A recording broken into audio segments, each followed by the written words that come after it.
جنہوں نے محمد کریم صلی اللہ علیہ وسلم کے نام کو بڑا اعلیٰ جانا لیکن آپ کی بات کو اعلیٰ نہ جانا، آپ کی بات کے مقابلے پہ کہا نہیں اس کو چھوڑ دو، ہمارے بزرگ یہ فرماتے ہیں، ہمارے شیخ یہ فرماتے ہیں، ہمارے امام صاحب کا یہ مذہب ہے، کیا ان کو کہہ رہا ہے؟ اللہ کہہ رہا ہے کنتم خیر امہ، تم بہترین امت ہو۔ یہ خطاب صرف اہل سنت والجماعت سے ہے، یہ خطاب صرف اہل حدیث سے ہے، جس کے ایک ہاتھ میں اللہ کی کتاب ہے، دوسرے ہاتھ میں محمد کریم کا فرمان ہے، یہ ان سے خطاب ہے۔ اے اہل ایمان، اے مواحدو، تم بہترین امت ہو، تمہیں پیدا کیوں کیا گیا؟ اخرجت للناس، تمہیں لوگوں کی ہدایت کا سامان بنا کر پیدا کیا گیا۔ تم کرتے کیا ہو؟ نماز تو لوگ بھی پڑھتے ہیں، تم بھی پڑھتے ہو، روزہ لوگ بھی رکھتے ہیں، تم بھی رکھتے ہو، حج لوگ بھی کرتے ہیں، تم بھی کرتے ہو، تمہارا خاص وصف کیا ہے؟ تأمرون بالمعروف، تم نیکی کا حکم دیتے ہو، اور سب سے بڑی نیکی اللہ کی توحید کی دعوت دینا ہے۔ کائنات کی نیکیوں میں عظیم ترین نیکی لا الہ الا اللہ کی دعوت ہے۔ میں اپنے بات سے نہیں کہہ رہا، میں جذبات میں نہیں کہہ رہا، رسول اللہ صلی اللہ علیہ وسلم کا فرمان ہے۔ قیامت کے دن ہوگا، ایک شخص آئے گا جس کی گناہوں کے بڑے بڑے رجسٹر، ایک روایت میں 70 دور تک پھیلے ہوئے گناہ، وہ کہے گا اللہ میں مارا گیا۔ مالک کہے گا تیرے ساتھ نا انصافی نہیں ہوگی، وہ کہے گا میں جانتا ہوں نا انصافی کیا، نیکیوں کا پلڑا خالی اور گناہوں کے پلڑے بھرے ہوئے، میں مارا گیا۔ جب ترازو لگے گا سارے گناہ ایک پلڑے میں اور نیکیوں کے پلڑے میں ایک چھوٹی سی پرچی جس پہ لکھا ہوا ہوگا لا الہ الا اللہ۔ یہ مشرک نہیں تھا، یہ مواحد تھا، اس نے سجدہ جب بھی کیا اللہ کو، جب بھی مدد کے لیے نعرہ لگایا تو یا اللہ مدد، پکارا تو اللہ کو، حاجت روا اللہ کو سمجھا، مشکل کشا اللہ کو سمجھا۔ عبادت کی ساری قسمیں، وہ محبت ہو، وہ توکل ہو، وہ خوف ہو، وہ امید ہو، وہ عنابت ہو، وہ ساری اللہ کے لیے خاص کی۔ یہ نظر بھی اللہ کے نام کی دیتا، اس کی دکان پہ آ کر کوئی ہزار بار کہہ دے نظر اللہ نیاز حسین، اس نے اس کے کشکول میں کبھی کچھ نہیں ڈالا۔ یہ دیتا بھی اللہ نام کا، یہ محبت بھی اللہ کے لیے کرتا، یہ نفرت بھی اللہ کے لیے کرتا، یہ حاکم بھی اللہ کو مانتا، یہ قانون ساز بھی اللہ کو مانتا، یہ نظام اتارنے والا بھی اللہ کو مانتا۔ کسی قومی اسمبلی کو قانون ساز ادارہ نہ مانتا کہ قانون سازی تو اللہ نے کر دی، بندوں پر اللہ کے اتارے ہوئے قانون پر عمل کرنا فرض ہے، خود قانون بنانا انسان کا کام نہیں ہے۔ یہ مواحد تھا، چھوٹی سی پرچی لا الہ الا اللہ کی، اس کے نیکیوں کے پلڑے میں آئے گی، سارے گناہ ہلکے پڑ جائیں گے، یہ پرچی بھاری ہو جائے گی اور یہ اللہ کی جنت میں داخل ہو جائے گا۔ تأمرون بالمعروف، تم نیکی کا حکم دیتے ہو، وتنہون عن المنکر، برائی سے روکتے ہو، یہ کام خاص مواحدوں کا کام ہے۔ امت محمدیہ کو اللہ نے پیدا ہی اس لیے کیا، مواحدین کی جماعت کو اللہ نے پیدا ہی اس لیے کیا، وہ نیکی کا حکم دیں اور پھر برائی سے روکیں۔ اسی لیے صحیح مسلم کے اندر ابو ہریرہ رضی اللہ عنہ وارضاہ سے یہ روایت موجود ہے۔ اس پہ ملتا کیا ہے، اس کا انعام کیا ہے، اس کا رزلٹ کیا ہے؟ ابو ہریرہ فرماتے ہیں ان فی الجنت حورا، جنت کے اندر ایک حور ہے، یقال لها عینا، جس کا نام عینا ہے۔ جب وہ چلتی ہے اس کی 70,000 خوبیاں اس کے حسن میں اضافہ کرتی ہوئی اس کے دائیں طرف چلتی ہے، اس کی 70,000 خوبیاں اس کے بائیں طرف چلتی ہیں، اور وہ زبان سے ایک آواز لگاتی ہے، مبارکباد کے مستحق ہیں جس کے لیے وہ آواز لگا رہی ہے، اللہ ہمیں بھی ان خوش نصیبوں میں شامل فرما دے۔ کہتی کیا ہے؟ انا للآمر المعروف والناہی عن المنکر، اللہ نے مجھے پیدا کیا ہے اس شخص کے لیے جو نیکی کا حکم دیتا ہے اور برائی سے روکتا ہے۔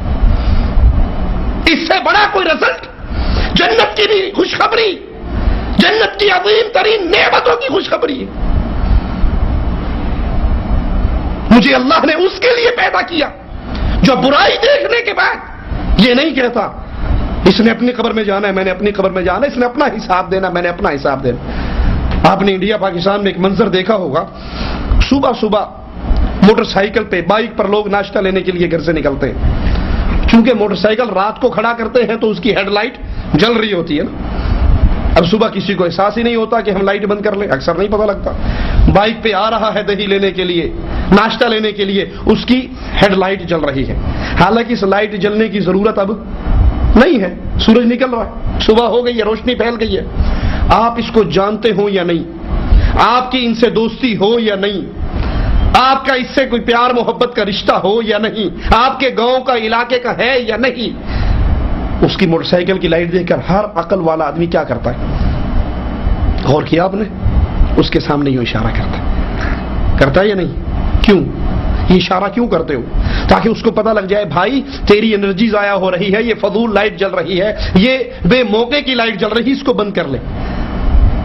اس کی تھوڑی سی لائٹ جلتی بھی دیکھ کر آپ سے برداشت نہیں ہوتا، بغیر رشتے اور تعلق کے اس کو اشارہ کرتے ہو یہ لائٹ بند کر لے، اور اس کے گلے کے اندر تعویذ پڑا ہوا، اس کے ہاتھ میں امام ضامن بندھا ہوا، وہ ہر 11ویں تاریخ کو غیر اللہ کے نام کی نیازیں دیتا ہے، وہ قبر پر سجدہ ریز ہوتا ہے، وہ شرک کی وادی میں گرا ہوا ہے، وہ شرک کی شاہراہ پہ دوڑ رہا ہے جس کا اختتام جہنم کی دہتی ہوئی آگ ہے۔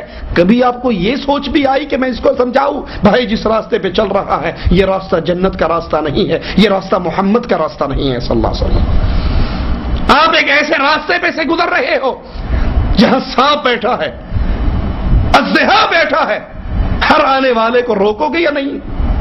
آپ ایک ایسے راہ پہ گزر رہے ہو جہاں پہ گٹر کا ڈھکن کسی نے چوری کر لیا، سڑک کے درمیان میں یہ ہول کھلا ہوا ہے، کوئی سائیکل سوار موٹر سائیکل سوار آئے گا، اس کے اندر گر کے اس کی موت کا سبب بن سکتا ہے، وہ مر سکتا ہے۔ کیا خیال ہے وہاں کھڑے ہو کے لوگوں کو منع نہیں کرو گے؟ اس کے لیے کوئی نہ کوئی چیز رکھ کے وضاحت اور اشارے نہیں لگاؤ گے؟ ارے یہ اس میں گر کے مر گیا، سانپ نے اس کو کاٹ بھی لیا تو صرف اس کی جان نکلے گی، لیکن اگر یہ حالت شرک میں مر گیا یہ جہنم کے اندر ابدی طور پہ جلے گا۔ اس لیے رسول اللہ صلی اللہ علیہ وسلم نے فرمایا من رآ منکم منکرا فلیغیرہ بیدہ، جو تم میں سے برائی کو دیکھے اپنے ہاتھ سے اس برائی سے لوگوں کو روک دے۔ فإن لم یستطع فبلسانہ، ہاتھ سے روکنے کی طاقت نہیں، اتنی قوت نہیں کہ میں قبروں پہ ہونے والے شرک کو روک دوں، اللہ کی شریعت کے ساتھ ہونے والے مذاق کو روک دوں، ہاتھ سے روکنے کی طاقت نہیں ہے تو میں اپنی زبان سے برا جانوں، میں اپنی زبان سے لوگوں کو منع کروں، میں اپنی زبان سے روکوں لوگوں یہ شرک ہے، لوگوں یہ حرام ہے، لوگوں یہ گناہ ہے۔ کیوں؟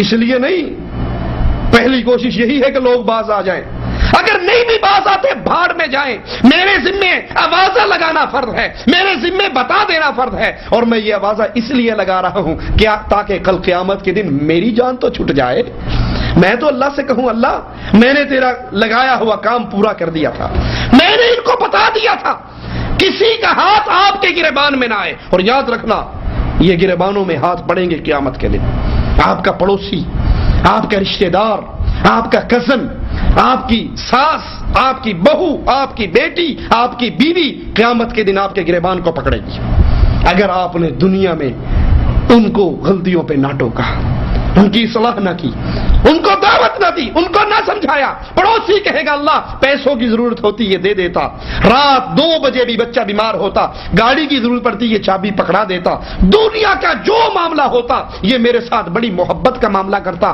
اے اللہ میں ساری عمر شرک پہ اندر پڑا رہا اور یہ ساری عمر توحید کرتا رہا، اللہ اس نے مجھے کبھی نہیں بتایا اے بھائی تیرا یہ راستہ جہنم کا راستہ ہے، مجھے کبھی دعوت نہیں دی، اللہ مجھے بدلہ لے کر دے۔ سوچ لیجئے دنیا میں ہمارا کن کن لوگوں سے کیسا کیسا واسطہ پڑتا ہے اور ہم کن کن کو اللہ کی توحید کی دعوت دیتے ہیں، کیونکہ یہ امر بڑا ضروری ہے۔ رسول اللہ صلی اللہ علیہ وسلم کو پتہ لگا ایک یہودی بچہ مر رہا ہے، اس کے گھر میں پہنچ جاتے ہیں، اسے کہتے ہیں اے بچے تو مر رہا ہے لا الہ الا اللہ کا اقرار کر لے۔ وہ اپنے باپ کو دیکھتا ہے، باپ کہتا ہے کہہ دے جو ابو القاسم نے کہا ہے، یہ بچہ کہتا ہے اشہد ان لا الہ الا اللہ۔ اللہ کے رسول صلی اللہ علیہ وسلم اس کے سرہانے سے اٹھتے ہیں، اس کی ہچکی کی آواز آتی ہے، روح پرواز کرتی ہے، آقا کا چہرہ پھول کی طرح کھل اٹھتا ہے کہ اللہ کا شکر ہے ایک جان جہنم سے اور آزاد ہو گئی۔ یہ منہج محمدی ہے صلی اللہ علیہ وسلم۔ جب برائی کو دیکھو ہاتھ سے روکو، ہاتھ سے روکنے کی طاقت نہیں زبان سے روکو، زبان سے روکنے کی طاقت نہیں پھر دل سے برا جانو، پھر ان کی محفل سے اٹھ جاؤ، ان کی مجلسوں کو چھوڑ دو، ان سے بائیکاٹ کر دو، ان سے علیحدہ ہو جاؤ۔ اور یہ دل سے برا جاننے والا کون ہے؟ جنت کے اعلی درجے پہ پہنچ جائے گا؟ نہیں، ذالک اضعف الایمان، یہ سب سے چھوٹے درجے کا مومن ہے، یہ کمزور ترین ایمان والا ہے جو برائی کو دیکھ کے نہ ہاتھ سے روکے نہ زبان سے روکے، صرف اپنے دل میں جانے برا جانے اور اس مجلس سے اٹھ جائے، یہ کمزور ترین ایمان والا ہے، یہ عظیم ترین ایمان والا نہیں ہے۔ عظیم ترین ایمان والا کون ہے؟ جو توحید کی دعوت کو عام کرے، جو شرک کی دعوت کو ہاتھ سے روکے، ہاتھ کی طاقت نہ ہو تو زبان سے روکے۔ جس طرح شر کی قوتیں پھیل رہی ہیں اسی طرح خیر کی قوتیں پھیلے، اپنا معاملہ اللہ کے ساتھ صاف کرنے کے لیے۔ آپ نے دیکھا نہیں، جب اندھیری چلتی ہے انڈیا پاکستان میں، آپ نے سائیکل چلانے والے کو دیکھا ہو، جب تیز ہوا مخالف سے آ رہی ہو اور یہ سائیکل چلا رہا ہو، یہ سائیکل سوار پھر کیا کرتا ہے؟ یہ بیٹھ کے نہیں چلاتا، جتنی تیز اندھیری چلتی ہے نا یہ کھڑا ہو جاتا ہے، گدی کے اوپر کھڑا ہو کے پھر زور لگاتا ہے۔ کیوں؟ مخالفت زیادہ ہے تو زور بھی زیادہ لگتا ہے۔ آپ نے اندھیری میں پرندوں کو اڑتے ہوئے نہیں دیکھا؟ کوا جب اڑتا ہے اور اندھیری چل جائے، تیز ہوا ہو، تو پرندہ کبھی پر بند کرتا ہے، کبھی کھولتا ہے، کبھی غوطہ لگاتا ہے، کبھی اوپر چڑھتا ہے۔ کیوں؟ وہ اس شدت کا اتنی شدت سے مقابلہ کرتا ہے۔ اصول بھی یہی ہوتا ہے، جب طوفان آئے مقابلہ بھی اتنی زور سے کرنا پڑتا ہے۔ آج اللہ کی توحید میں شرک کو پھیلانے، شرک کو ملانے کی تحریک کتنی طوفانوں پر ہے، جب وہ اپنی گندی دعوت کو پیش کرنے میں ننگے اور عار محسوس نہیں کرتے، ہم قرآن کی سچی دعوت کو پیش کرنے میں عار کیوں محسوس کریں؟ اور یاد کر لیجئے وَتَوَاصَوْا بِالْحَقِّ وَتَوَاصَوْا بِالصَّبْرِ، یہ نہ سمجھیے کہ دعوت کو پیش کرتے ہوئے آپ کے سامنے پھول بچھیں گے، آپ کے گلے میں ہار پڑیں گے، آپ کو داعی اور امام اور شیخ اور حضرت اور مرشد یہ القاب ملیں گے۔ نہیں، اس کے راستے میں مصیبتیں آئیں گی، اس کے راستے میں تکلیفیں آئیں گی، اس کے راستے میں رکاوٹیں آئیں گی، لوگ آپ کی ٹانگیں کھینچیں گے، پرائے بھی آپ سے دشمنی کریں گے، اپنے بھی آپ سے دشمنی کریں گے۔ پرائے کی دشمنی تو سمجھ آتی ہے کہ شرک کے رد کرنے کی وجہ سے ان کو تکلیف ہوگی، اپنوں کی دشمنی کی وجہ کیا ہے؟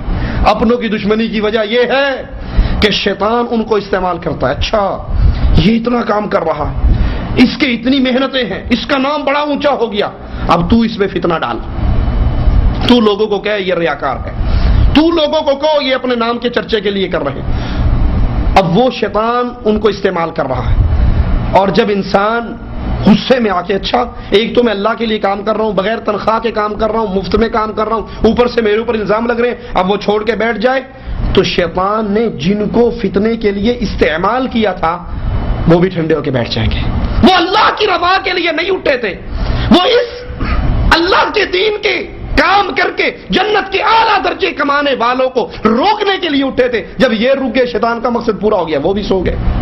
اگر آپ یہ عمل اس لیے کر رہے ہو کہ ابو ہریرہ کے قول کے مطابق مجھے وہ عظیم نعمت مل جائے جو اپنی جنت میں چلتی ہے، 70,000 خوبیاں اس کے دائیں طرف ہے، 70,000 خوبیاں اس کے بائیں طرف ہے، اور کہہ رہی ہے مجھے اللہ نے پیدا ہی کیا ہے ان کے لیے جو نیکی کا حکم دیتے ہیں، برائی سے روکتے ہیں، اگر آپ کا مقصود اللہ کی جنت ہے، اگر آپ کا مقصود محمد کریم صلی اللہ علیہ وسلم کا ساتھ ہے، اگر آپ کا مقصود اللہ کو راضی کرنا ہے، اگر آپ کا مقصود قیامت کے دن اللہ کے دربار میں اپنی صفائی پیش کرنا ہے۔ اللہ شرک چینل پہ بھی چل رہے تھے، شرک ٹیلی ویژن پہ بھی پھیل رہا تھا، شرک عرصوں کی صورت میں پھیل رہا تھا، اللہ سارا کچھ تھا۔ اللہ جتنی طاقت انہیں مجھے دی تھی، میں نے اپنی جان سے، میں نے اپنی مال سے، میں نے اپنے وقت سے تیرے دین کے لیے وقت نکالا۔ جب میں ڈیوٹی سے فارغ ہو جاتا میں بھی بیوی بچوں میں مزے کر سکتا تھا، میں بھی رشتہ داروں میں گھوم سکتا تھا، میں بھی دنیا کی سیریں کر سکتا تھا۔ اللہ باقی وقت میں تیرے دین کی خدمت میں رہتا، میں تیرے دین کو پھیلانے کی پلاننگ میں رہتا۔ اللہ جتنی تو نے طاقت دی میں نے اتنا محنت کر دی، اور جس سے اللہ راضی ہو جائے اس کا مقام کتنا عظیم ہے۔ جس کے اس عمل سے اللہ راضی ہو جائے سمجھ لیجئے وہ اللہ کی جنت کا وارث بن جائے گا۔ اس میں تکلیفیں آئیں اپنوں سے یا پرائے سے تو پھر بلال کو بھی سامنے رکھیے، ابراہیم علیہ السلام کو بھی سامنے رکھیے، سگا باپ دشمن ہے، قوم دشمن ہے، بادشاہ دشمن ہے، آگ میں گرایا جا رہا ہے۔ فرشتہ اگر کہتا ہے کوئی حاجت ہے تو بتا، جواب میں کہتے ہیں ہاں حاجت تو ہے جبرائیل، پر تجھ سے نہیں ہے، تیرے رب سے ہے۔ مجھے اس وقت مدد کی ضرورت تو ہے، پر وہ مدد تجھ سے نہیں مانگتا۔ حسبی اللہ، آگ آگ میں گر رہا ہوں اللہ کے لیے، توحید کی دعوت دی ہے اللہ کے لیے، باپ سے ٹکر لی اللہ کے لیے، قوم سے ٹکر لی اللہ کے لیے، بادشاہ سے ٹکر لی اللہ کے لیے، آگ میں گرایا گیا اللہ کے لیے۔ جبرائیل جس کے لیے میں گر رہا ہوں وہ میرے حالات کو تجھ سے بہتر سمجھتا ہے، وہ آگ جو جلا کے راکھ کر دیتی ہے، جب یہ دین کا داعی توحید کی دعوت دینے والا اس آگ میں آتا ہے، مالک اصول ہی بدل دیتا ہے، یا نار کونی بردم و سلام، اے نا اے آگ کام تیرا جلانا ہے، راکھ کرنا ہے، لیکن تیرے اندر ابراہیم آ رہا ہے، اس کے لیے گلشن بن جا، اس کے لیے ٹھنڈی جگہ بن جا۔ جب اس تکلیف اس مصیبتوں میں رکاوٹیں آئے تو فرعون کی بچیوں کی آیا کی مثال کو سامنے رکھیے، جس کے 5 بچے ہیں، ہاتھ سے کنگھی گرتی ہے، بسم اللہ کہہ کے اٹھاتی ہے، فرعون کی بیٹی کہتی ہے تو نے میرے بابا کا نام لیا ہے، جواب میں کہتی ہے نہیں، میرا رب تیرے بابا کا رب، تیرا رب ربی اللہ، وہ اللہ عز و جل ہے میرا رب۔ وہ فرعون کو بتاتی ہے، فرعون اس کو منع کرتا ہے، اس کے سامنے اپنے محلات کی آسائشوں کو گنواتا ہے، یہ نہیں مانتی، اس کے ایک بچے کو تیل کے کڑاہے میں ڈالتا ہے، دوسرے کو ڈالتا ہے، تیسرے کو ڈالتا ہے، چوتھے کو ڈالتا ہے، 5واں اس کے سینے سے لگا ہوا دودھ پیتا معصوم بچہ ہے، اس کو فرعون کے فوجی چھینتے ہیں، وہ چیخ مارتا ہوا ماں کی گود سے الگ ہوتا ہے، تیل کے کڑاہے کی طرف جا رہا ہے، تکلیف ہوتی ہے، فوراً اس کی چیخ پر، ماں کی چیخ پر اللہ کو رحم آتا ہے، بچے کو زبان دے دیتا ہے، بچہ آواز لگا کر کہتا ہے اصبری یا اماں انت علی الحق، اے میری ماں صبر کر پریشان نہ ہو، یہ تیرے سارے بچے قتل ہو گئے ہیں پھر بھی پریشان نہ ہو، تو حق پر ہے، میری تیری ملاقات رب کی جنت میں ہونے والی۔ 4-5 بچوں کو شہید ہونے کے بعد پھر اپنے اس منہج پہ قائم ہے، لا الہ الا اللہ۔ فرعون کہتا ہے کیا پروگرام ہے؟ کہا مجھے بھی مار لے تو مجھے میرے بچوں کی ہڈیوں کے ساتھ ایک ہی قبر میں دفن کرنا، اس کو بھی قتل کر دیتا ہے، مڑ کے اپنی بیوی سے داد لینے کے لیے دیکھتا ہے، کہتا ہے دیکھا ہم نے اپنے منکروں کے ساتھ کیا سلوک کیا، اس پر بھی ایمان کی نورانیت کھل چکی ہے، وہ بھی کلمہ پڑھ کے مسلمان ہو چکی ہے، بجائے فرعون کو داد دینے کے لیے کہتی ہے اے ظالم قیامت کے دن تیرا کیا حال ہوگا جس دن یہ سارے تیرے گریبان کو پکڑ کے اللہ کے سامنے تجھ سے سوال کریں گے۔ وہ کہتا ہے تو بھی گئی، تو بھی اس اللہ پر ایمان لے آئی جس پہ یہ لائی تھی؟ کہا ہاں۔ کہتا ہے یہ میرے گھر کے یہ محلات کی نعمتوں کو سامنے رکھ، باز آ جا وگرنہ ساری نعمتیں بھی چھین لوں گا اور ظلم کے پہاڑ بھی توڑوں گا۔ وہ کہتی ہے ظالم تو کیا سمجھتا ہے، جو کر سکتا ہے کر لے، تو دنیا کی آسائشوں کو چھینے گا، اللہ مجھے جنت کی نعمتیں عطا فرما دے گا۔ فرعون ہاتھوں میں میخیں گاڑتا ہے، قدموں میں میخیں گاڑتا ہے، اس کی شدت تکلیف کی بڑھتی ہے، اللہ کو اپنی بندی پہ رحم آتا ہے، اس کی زبان سے الفاظ نکلتے اللہ اس ظالم سے چھٹوا دے، اس سے جان چھڑا دے، میرا گھر اپنی جنت میں بنا دے، مالک اس کو دنیا میں رہتے ہوئے سارے پردے ہٹا کر جنت میں اس کا محل دکھا دیتا ہے، اس کے ہونٹوں پہ مسکراہٹ پھیل جاتی ہے۔ فرعون کہتا ہے انظروا الی هذه المجنونہ، اس پاگل کو دیکھو، میں اس کے ہاتھوں میں میخیں گاڑ رہا ہوں اور یہ مسکرا رہی ہے، وہ نہیں سمجھتا یہ مسکراہٹ دنیا کی اس دعوت کی مصیبتوں پر، دعوت دینے کی وجہ سے جو مصیبتیں آئی، توحید کو قبول کرنے کی وجہ سے جو مصیبتیں آئی، جب بندہ اس پہ صبر کرتا ہے اللہ اس کا مقام اپنی جنت میں بنا دیتا ہے۔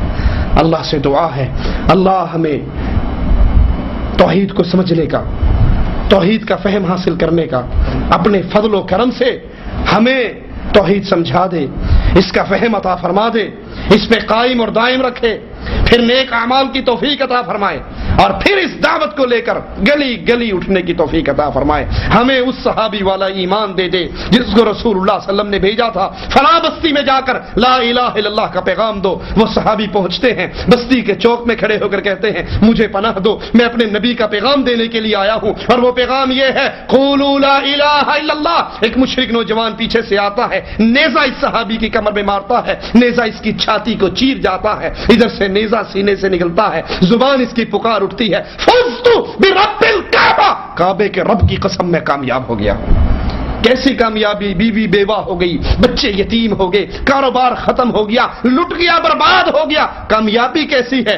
دنیا کے برباد ہو جانے کی اور آخرت کے بن جانے کی کامیابی. اللہ یہ کامیابی ہمیں بھی عطا فرمائے.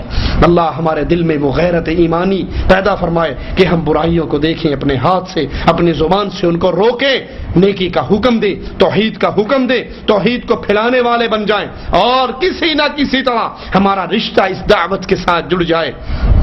کیسٹ کے ذریعے، سی ڈی کے ذریعے، کتاب کے ذریعے، کسی نہ کسی طریقے سے ہمارا بھی نام ان میں شامل ہو جائے، تاکہ ہم بھی اس حدیث کے مصداق بن جائیں کہ رسول اللہ صلی اللہ علیہ وسلم نے فرمایا ایک تیر کی وجہ سے 3 انسان اللہ کی جنت میں داخل ہوں گے. ایک تیر بنانے والا، نیت اس کی کاروبار ہی کی تھی، لیکن ساتھ نیت یہ بھی تھی کسی مجاہد کو بیچوں گا. ایک تاجر جس نے تیر کو خریدا، ایک وہ مجاہد جس کو تاجر نے تیر خرید کر دیا اور اس نے اللہ کے راستے میں چلا دیا. اس ایک تیر کی وجہ سے 3 اللہ کی جنت میں جائیں گے. تو جڑ جائیے دعوت توحید والوں کے ساتھ اور اس توحید کی دعوت کو عام کیجئے، تاکہ اللہ ہمیں اس حال میں اٹھائے، اللہ ہم سے راضی ہو، ہم اپنے اللہ سے راضی ہوں. اقول قولی ھذا واستغفر اللہ لی ولکم ولسائر المسلمین فاستغفروہ انہ ھو الغفور الرحیم.